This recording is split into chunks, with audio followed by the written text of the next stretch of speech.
Breaking news చూస్తున్నాం మనం. పహల్గామ్ ఉగ్రదాడి తర్వాత దాయాది పాకిస్తాన్ కు కనీవినెరగని రీతిలో చుక్కలు చూపిస్తోంది భారత్.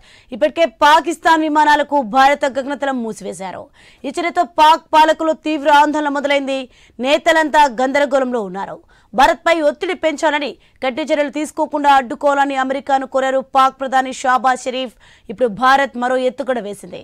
పాకిస్తాన్ ఆర్మీ విమానాలు వినియోగిస్తున్న global navigation satellite system signals పై భారత్ ఫోకస్ పెట్టింది.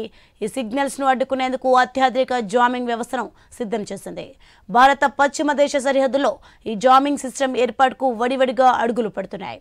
అమెరికాకు చెందిన జీపీఎస్, రష్యాకు చెందిన గ్లోనాస్, చైనాకు చెందిన బైడ్యూస్ వంటి శాటిలైట్ సిగ్నల్స్ ను అడ్డుకోవడం ఈ కొత్త వ్యవస్థ ఉద్దేశం. రేడియో ఫ్రీక్వెన్సీ ద్వారా సిగ్నల్స్ ను అడ్డుకోవడమే కాదు, తప్పుడు సిగ్నల్స్ పంపి శత్రు దేశాల యుద్ధ విమానాలను ఇరుకున పెట్టే అవకాశం కూడా ఉంటుంది. పాకిస్తాన్ ఆర్మీకి చెందిన యుద్ధ విమానాలను ముప్పు తిప్పలు పెట్టేందుకు భారత్ ఈ అస్త్రాన్ని బయటకు తీసింది.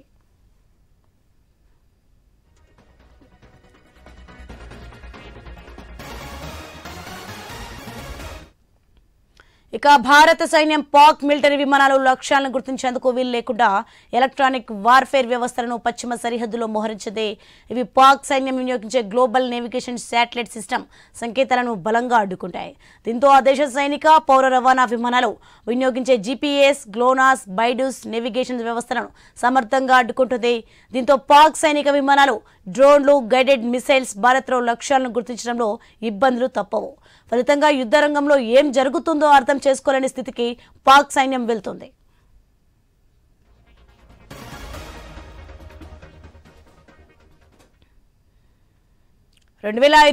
Centre for land warfare studies లెక్కల ప్రకారం భారత్ వద్ద ఇలాంటి వ్యవస్థలు దాదాపు 50 వరకు ఉన్నాయి.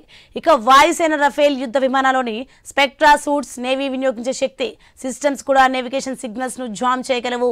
పాకిస్తాన్ విషయానికి వస్తే దాని వద్ద సొంతంగా తయారు చేసుకున్న ఎలక్ట్రానిక్ వార్ఫేర్ వ్యవస్థలు లేవు. చైనా నుంచి దిగుమతి చేసుకున్న DWL-002 జర్బా కోస్టల్ EW సిస్టమ్ వంటివి ఉన్నాయి. వీటితో పాటు కమర్షియల్ జామర్లను అది వాడుతోంది. ఇక భారత్ చర్యలతో ఈ ప్రాంతంలో నేవిగేషన్తో రోజువారీ చేసే పనుల్లో తీవ్ర అంతరాయం ఏర్పడనుంది.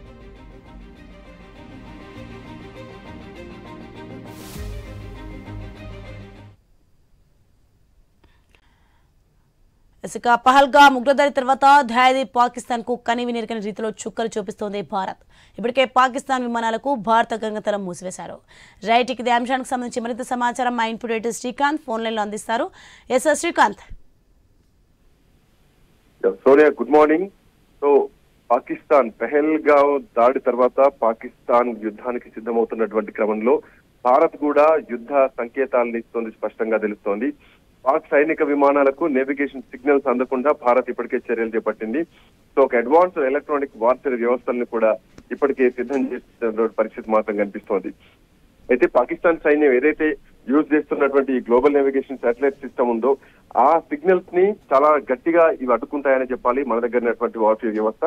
దీంతో ఆ పాకిస్తాన్ లో ఉన్నటువంటి సైనిక, అట్ ద సేమ్ టైం మిగతా రవాణా విమానాలు ఏవైతే ఉంటాయో అవి వినియోగించేటువంటి జీపీఎస్, ఆ నావిగేషన్ వ్యవస్థల్ని సమర్థవంతంగా అడ్డుకుంటాయి. సో ప్రస్తుతానికి పాకిస్తాన్ యూజ్ చేస్తున్న నేవిగేషన్ సిస్టమ్ మొత్తం కూడా అమెరికా శాటిలైట్ల పైన, అట్లాగే రష్యాతో పాటు చైనా నావిగేషన్ వ్యవస్థల పైన ఆధారపడి ఉంది.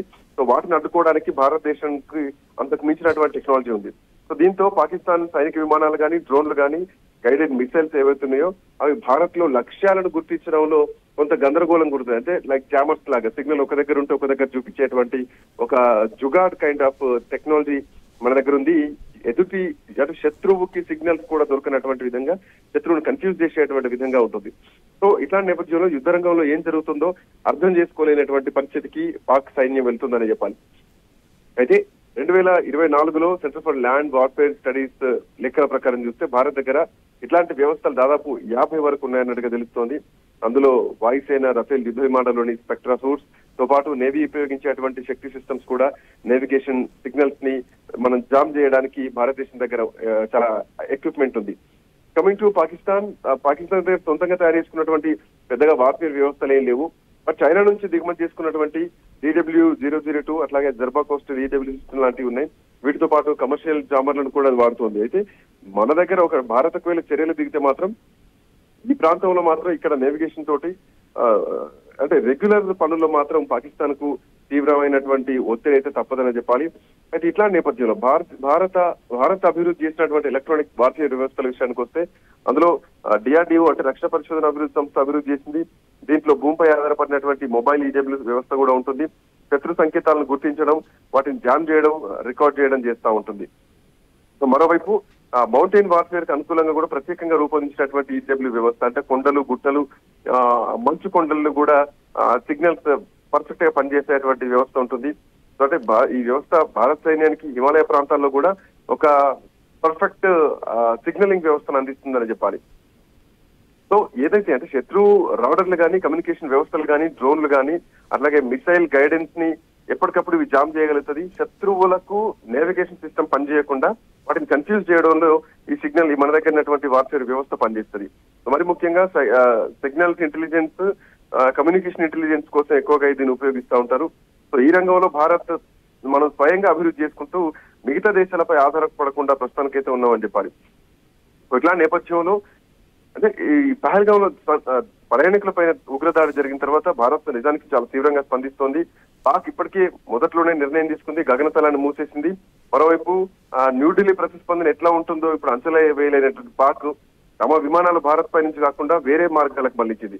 ఇట్లా నేపథ్యంలో భారత్ ఏప్రిల్ 30 నుంచి మే 23 వరకు పాక్ సంబంధించినటువంటి రవాణా గానీ, సైనికతో పాటు పౌర విమానాలకు ఇప్పటికే నోటీస్ జారీ చేసింది, ఎయిర్మన్ జారీ చేయడం జరిగింది. దీంతో పాక్ విమానాలు చైనా, శ్రీలంక గగనతలాల మీదుగా ప్రయాణించాల్సినటువంటి పరిస్థితి. ఒకవేళ అట్లా ప్రయాణించినా గానీ పాకిస్తాన్ కు ఆర్థికంగా బాగా నష్టం ఉంటుంది. పాకిస్తాన్ లో టికెట్ల రేట్లు పెరుగుతాయి, సామాన్య ప్రజలపైన ఈ భారం ఎక్కువగా పడుతుంది. సో పాకిస్తాన్ కి ఆర్థిక పరంగా ఇది బాగా నష్టం చేసేటువంటి పని ఈ స్వయంస్ఫూర్తాపరంగా చూసుకోవాలి Pakistan. Soni okay right, thanks for the information Srikanth.